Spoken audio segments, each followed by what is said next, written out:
Vicky, we live in this hookup culture where much of our society, they think that they can just go on one night stands and just have consequence-free relationships, sexual relationships. Well, it's interesting because that's a lie that abounds, that, you know, we've come through the media and other things to believe there's no consequence to sex. And as long as you're contracepting or whatever, it's all fine. But we don't really understand how it is our bodies work. We need to recognize, for instance, that we as women undergo profound changes when we have sex with a male, that there are many things that change. It takes our body 6 months to make the adaptation to the sperm of our male partner, because before that we are in an autoimmune reaction. Our immune cells are testing. What is this? Is this an infection? What is it? Our body comes to conclude that this is our sexual partner and now has made an adaptation.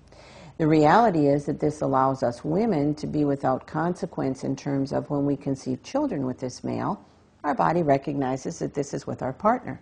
We carry cells from every child we ever conceive, so we carry the DNA of our partners the rest of our lives. It's an interesting question. If I've had multiple partners and perhaps conceptions with multiple partners, that what might that mean to my body in terms of the immune system? Because I will now literally be carrying the genetic material of my partners contained in my children. We don't know what the long-term consequences of that are. The sperm has many antigens on it, and again, we think this is kind of neutral. We women have bodies that are acidic in chemistry, and males are alkaline. But what's interesting is that the last thing that happens with sperm production is there's a coating of vitamin C that's put on the sperm that allows it to survive in our woman bodies. So we make this adaptation to our partner. Sperm has these antigens, and interestingly, in men, if there should be a vasectomy or damage, what we've discovered is that in the male body, sperm and blood don't ever meet each other if it's healthy. When there's damage, for the first time, the sperm and the blood meet, and it sets off an autoimmune reaction in the male. It's designed to do that, but this can lead to health issues for the male. Vasectomies are promoted as, safe, not a problem. But in reality, there are a few very brave doctors who have written about the fact that the male who has had a vasectomy may now develop autoimmune disorders, arthritis, some other sorts of diseases. There's also the question, of course, of where does the sperm go, which can create some very uncomfortable things for the male. But there's more, again, also for the male. The reality is that seminal fluid, which we think of as kind of a carrier, it just kind of gets the sperm where it needs to go, is in fact biochemically very active. There are more than 30 different compounds that are contained in the seminal fluid. Different kinds of sugars, things like zinc, which would enhance our, as women, autoimmune system so that we might not contract diseases from pathogens that would be present in intercourse.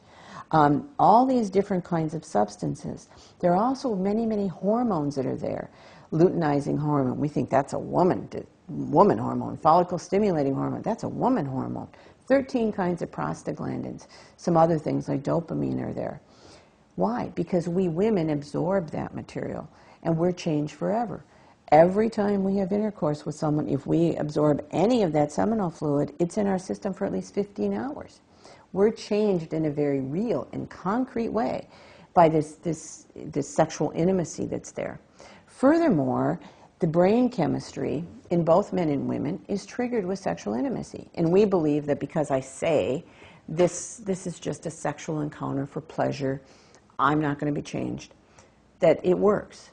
Our brain never gets the message that this has no consequence. The assumption on the part of our body is that sexual intimacy always has consequences, always has meaning. And as soon as we have this intimacy with this person, we trigger brain chemistry. We trigger, for instance, oxytocin, which is a bonding hormone both in men and women.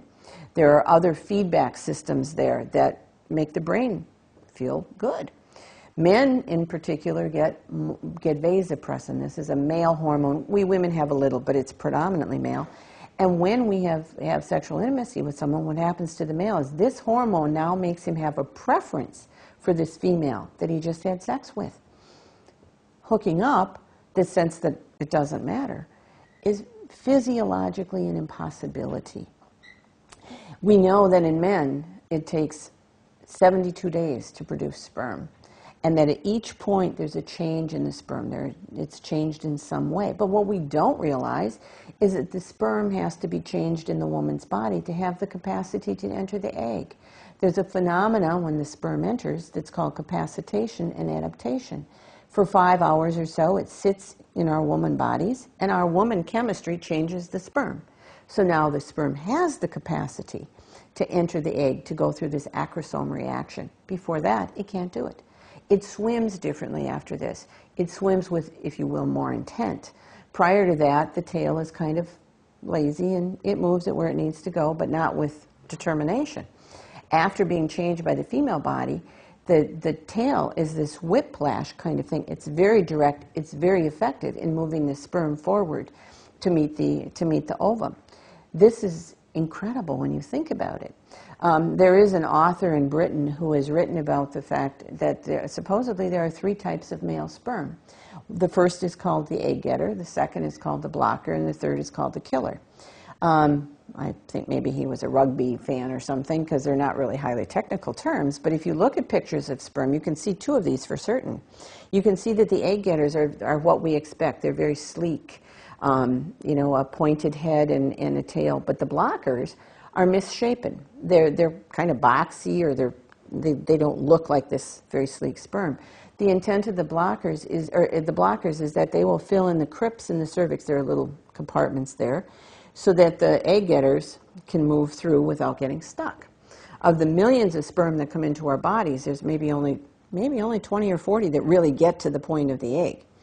So there's this protective factor there. We want to get the egg getters where they need to go. The role of the killers has to do only when women have had multiple partners in a short period of time. These are very poisonous little sperm, and their intent is to kill the sperm of the other male. So effectively, there is a sperm war that goes on in the woman's body when there have been multiple partners. Also think about this in terms of the adaptation of her autoimmune system. Who's my partner?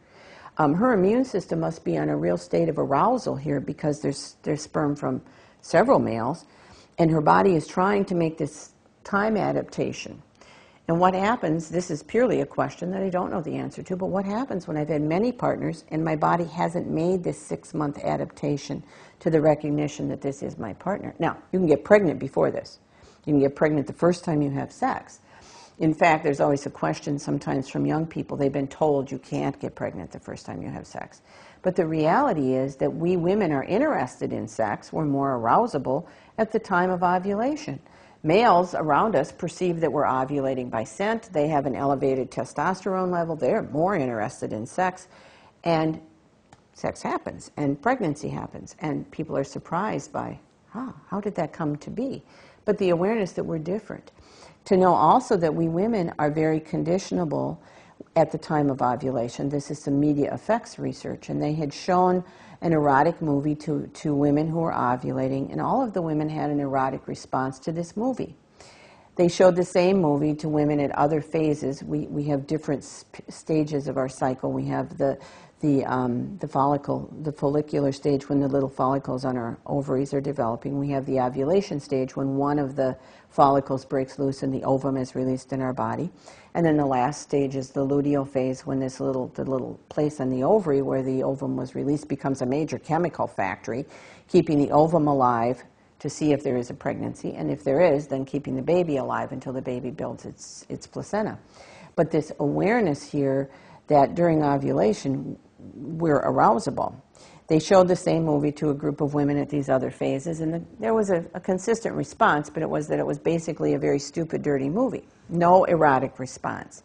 But the woman who saw this film once during ovulatory phase had an erotic response showing the movie. Now, again, at any point in her cycle.